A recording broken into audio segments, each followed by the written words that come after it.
Hello everyone. How are we doing today? Yeah. Happy New Year wherever you're watching from. This is your um, immigration consultant.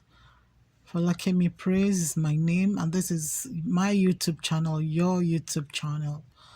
So if you have not subscribed to the channel, what are you waiting for? Please go ahead and subscribe.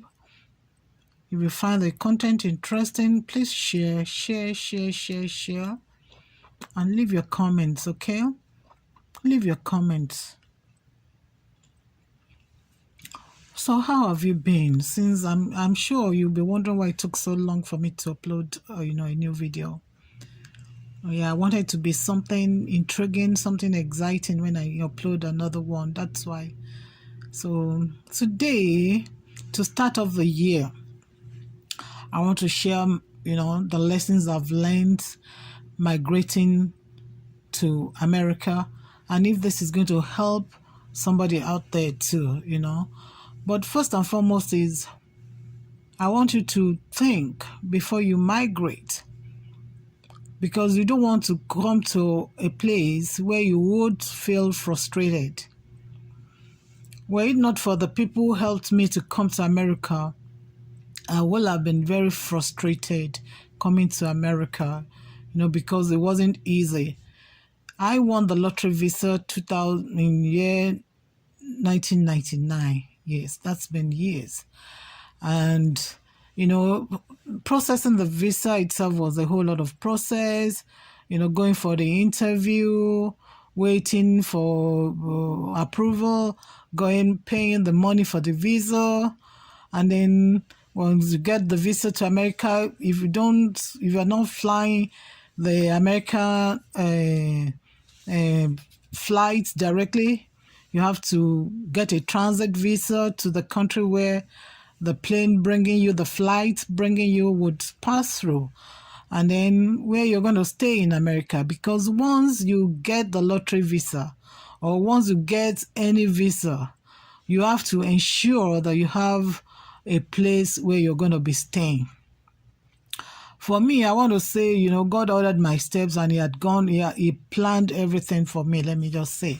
So I didn't have issues about where to stay and who to stay with. So I had a place to stay, and it was a very good place. I was very comfortable. So I bless the Lord for the people God used for me.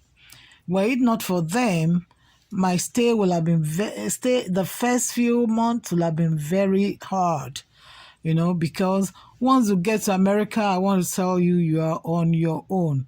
As Yoruba people will say, or your lower. Yes, you're on your own. You have to start charting your own part, looking for a job, looking for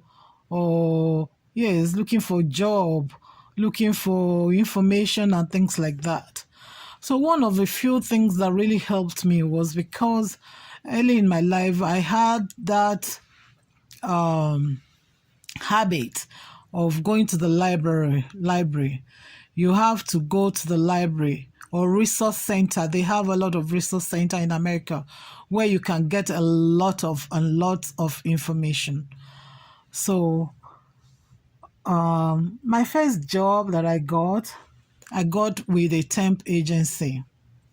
I had gone with a friend to Virginia for a job interview, and while she was in there for an interview, I decided to walk around.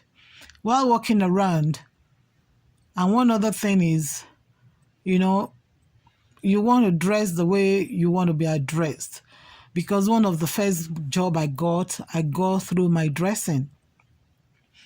So I entered the place. I saw they put Temps and Co. Hiring. That was even what I saw. So I went in there, and then I asked to talk to somebody. Then you must have some kind of boldness, Don't be timid. Don't be intimidated. That's very important. So I went in there. I spoke with the lady. So I'm looking for a job. She asked me questions. What can you do? Where do you live? And I told her. So, and this was in Virginia.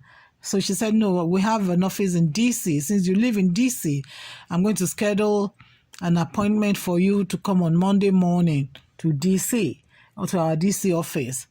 So I scheduled that.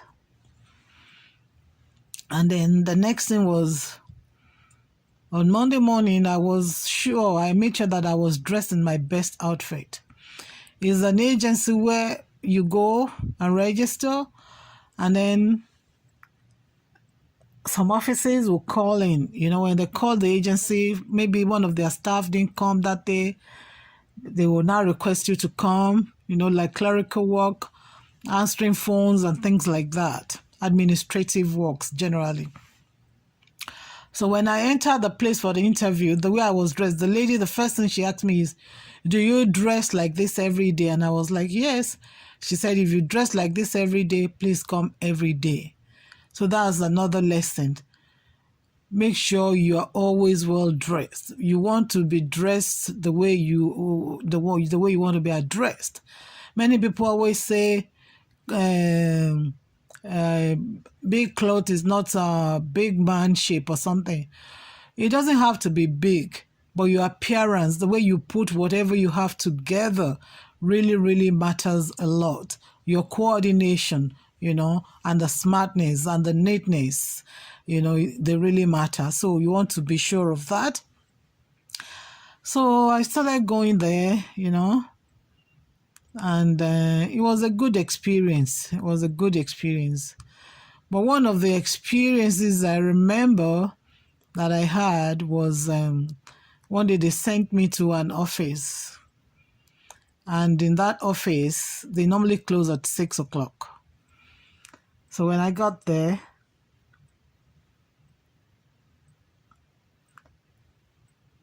and I was walking, we were walking, the day was going well, smoothly. And then when it was 5 o'clock, my boss, I remember his name was Bob, but I can't remember his last name, now left and said, I'll be back. And, well, so I was there working. It was 6:30, going to 7, and the guy was not back. So when it was going to 7, I had to use my initiative that it seems like, he wouldn't be back. And it wasn't the time of cell phone where you can just call and say, oh, where are you? Should I go? Or things like that. So I left. And me, I have a little bit of boldness. The next day when I got to the place, I was very angry and mad. And I just went straight to him. I said, look, Bob, I'm a responsible adult, okay? You told me you were going to come back yesterday, and I waited here till 7. So I figured it out that he told me he would be back at 5, thinking that I would leave before 6. And that to me didn't go well. I wasn't brought up like that. I'm that kind of somebody who, if you just say, stay here, I would stay, I'm always loyal and dedicated to whatever contract I have signed. I would say that. So that was our, I don't think he's ever seen anyone challenging him like that before. So that was how that probably came to an end. So one thing that helped me again was going to the library. In America, there are lots of libraries and resource centers where you can go garner information that would help you to navigate your way around. Going to the library really helped me. After that, I didn't have a job for a while. But I never stayed at home, trust me. Every morning I woke up and got dressed as if I was going to work, and I would go to the library, read books. What do I need to know about my environment, about America, history, and, things like that.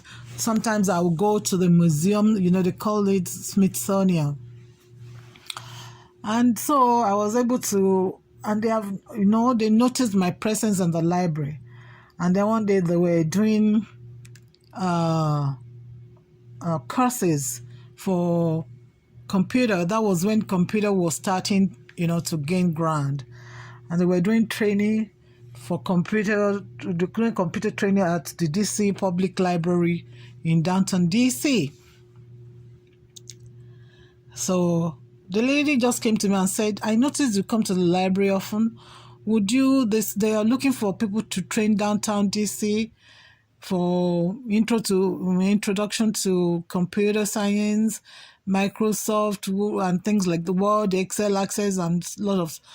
And I was like, of course, I'm interested. So she put down my name. That was how I had some knowledge of computer, but I mean that really expanded my horizon in computer knowledge.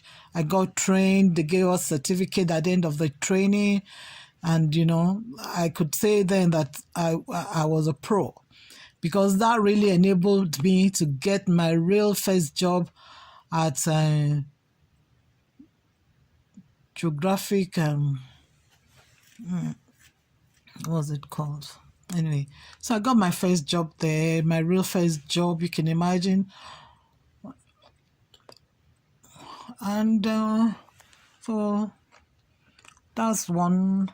So this is just like to welcome you to the year 2022 and to let you know that we have, great things in stock for one another this year, So you want to stay tuned and keep checking on my channel. And if you haven't subscribed at this stage, well, I don't know what you're waiting for. Because if you have not subscribed, that means you'll be missing on vital information. So subscribe, share, and like and comment, say your view. It's okay. Thank you and have a great year. See you next time. I'll see you soon.